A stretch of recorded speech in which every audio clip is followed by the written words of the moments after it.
Welcome to the latest edition of the New Haven Independent Vlog News Summary, direct from our assignment desk, otherwise known as my compost heap. Let's see what stories we're working on in this hour in the drizzle. What are all these post-it notes doing in my compost heap?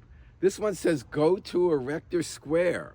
Oh, I know why, because there are 287 post-it notes on the walls there, and they all have drawings, mostly portraits on there, by an artist named Jerry Montoya. He started out working in an HVAC warehouse, and during the day on post-it notes, he drew portraits of people he worked with. Everyone asked him to do them because he was so good. His supervisor said this wasn't a problem, but in fact, the president of the company was taking extra walks around the warehouse so he too could look at the post-it notes. Years later, Jerry's a full-blown artist, and the work is up at Color Gallery in Erector Square. There's a show right now, you can go see him. Wonder who threw this one in, some careless person. Fire, Pam, jail, enemies. Well, here's another post-it note. I wonder whose this was. File August 15th, noon. Oops. This belonged to the fancy high-paid lawyers hired by the Hearst Corporation to try to break the law and not recognize a new union that legally formed at all their newspapers in Connecticut. They're the major legacy print newspaper chain in Connecticut.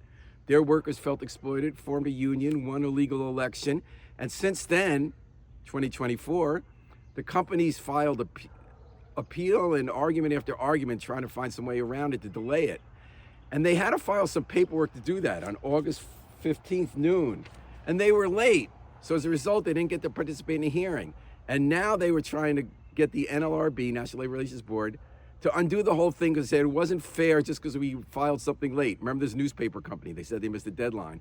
They said it wasn't our fault, it was a tech glitch. Can you imagine if you turn your homework late or an article because you said I waited to the last minute and then my computer didn't work right away? Even the NLRB, appointed by Donald Trump in favor of companies, not workers, trying to break unions, even they said that was ridiculous and it didn't pass muster. Let's hope all their other ridiculous arguments don't continue delaying the pursuit of justice. Well, here's an empty post-it note.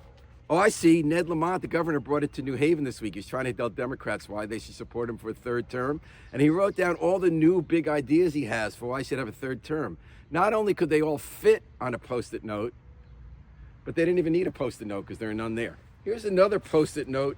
Need $350,000. Oh, this is a post-it note that Josh Elliott was using. He's trying to primary Ned Lamont from the left in the Democratic gubernatorial election. Uphill climb, people aren't really catching on to it yet. So he's trying to raise the money so he can get matching funds and wage a strong primary campaign. It's a tough slog. As of the beginning of last month, he had only $150,000 raised. It says here he needs $350,000 by the summer. Well, he needs a lot of post-it notes to call people. In the last month, he had a good month. He got up to $200,000. That's $50,000 in that 1 month. He's going to have to keep that torrid pace and keep a lot of post-it notes of people to call and beg for money for if he wants to make it a real contest. Well, here are my bus, the city bus, my favorite way to go to work when I'm not walking, has a sticker that says, rent a scooter in Fairhaven. That's a lot of words for a post-it note. Well, this week was announced that the city's scooter program, where you can rent a scooter for $1 and then be 40 cents a mile. You see them all over downtown, other parts. It's now expanding to Fairhaven, which is really good news.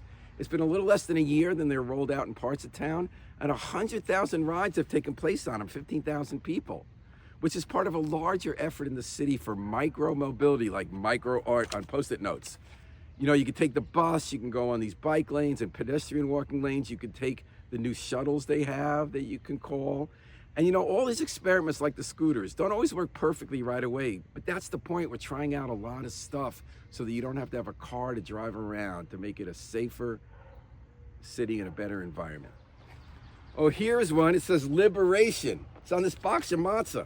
Oh yeah, it's Passover. We have all these rituals, Jewish peoples who are the holiday, to remember the pursuit in our history and today for personal and communal liberation. For people celebrating Easter, Passover, other religious traditions or secular traditions, all of us in a common quest to find personal and communal liberation, I think we're gonna get there. Let's just keep plugging, whether or not we're eating matzah or some other tactic. Till next time, this New Haven Independent Vlog News Summary. Remember, let's always pick up and recycle our trash while we still can.